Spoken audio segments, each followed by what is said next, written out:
Having trouble with grammar practice number 1? Well, this video is to help you. So what you want to do is you want to look at what is each word doing in the sentence in conjunction with the words around it. It's all about its context.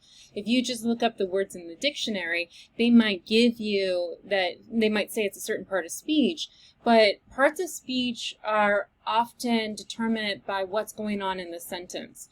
So that's why sometimes if you look up a word in the dictionary, it might actually say it could be a noun, it could be a verb, it could be an adjective, because it actually depends on what it's doing in the sentence. So let me go ahead and run through some of these with you, just in case you're struggling with identifying the parts of speech. And again, this is very important because if you don't know how to do this, then it becomes difficult to identify subject and verb. And if it becomes difficult to identify subject and verb, then you can't figure out why you keep getting maybe fragments or run-ons or comma splices, or you keep getting word choice comments or something is awkward. Is because you don't understand the difference between an adjective and an adverb. So all of this is very vital to the subsequent assignments that we're going to be doing. So let's look at number 1. So careers in the sciences are becoming more attractive to young people.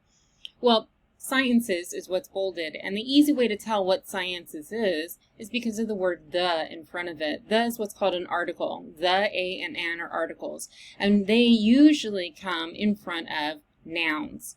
And you could have also said, well, what is sciences? Well, sciences it's a thing, right? And a thing is a noun. So we know that the answer to the first one is noun.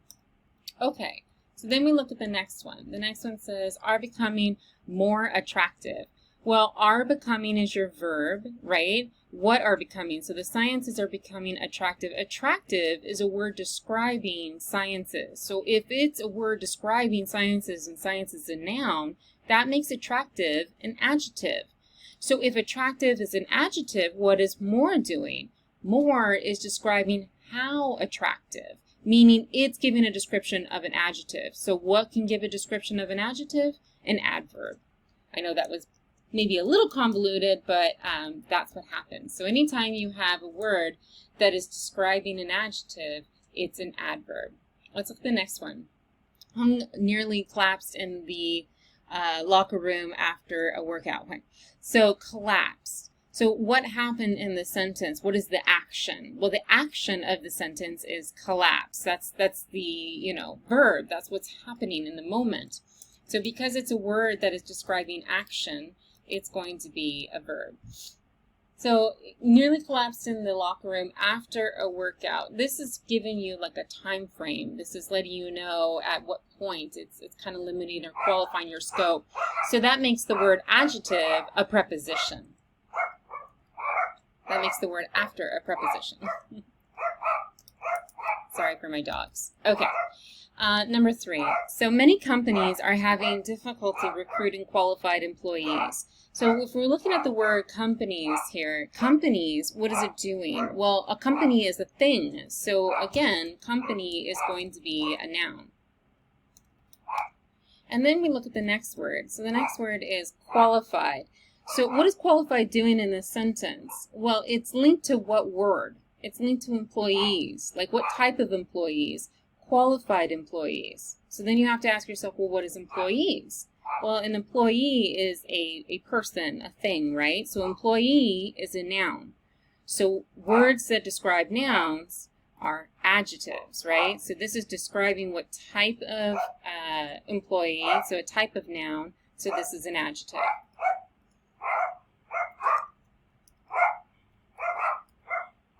Okay, a couple more. So in number 4, you have, that is a beautiful car. The word is, I can tell you right now, it doesn't matter the context. The word is will always be a verb. 100%, always. Is a verb. Any word in the, what's called the to be family, and the to be family, if you know a foreign language, is, was, were, are, be, been, that family of words meaning to exist. That is always going to be a verb.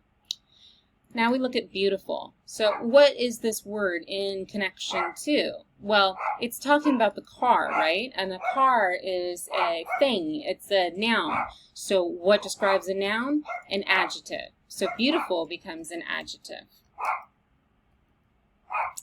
Okay, last one with me. And again, if you have any trouble, you can just come to me with office hours and I can go ahead and help you and walk you through many more of these. We can do it together. So employees in the business world spend many hours in company classrooms. Sorry about the typo. Anyway. Okay. So the word in. What is in doing in this sentence? Well, again, it's showing placement. It's showing where something is. So it's 100% all the time. The word in is going to be a preposition. In, at, on, of, those are all prepositions. Okay, company. So company is doing what in this sentence? Well, it's linked with the word classrooms. Classrooms is going to be a noun. It's a place. It's a thing. So it's a classroom is a noun. So what describes a noun? An adjective. So company is an adjective. Okay, I hope this video helped. And as I said, I'm willing to do many more of these with you if you're still struggling. Thank you.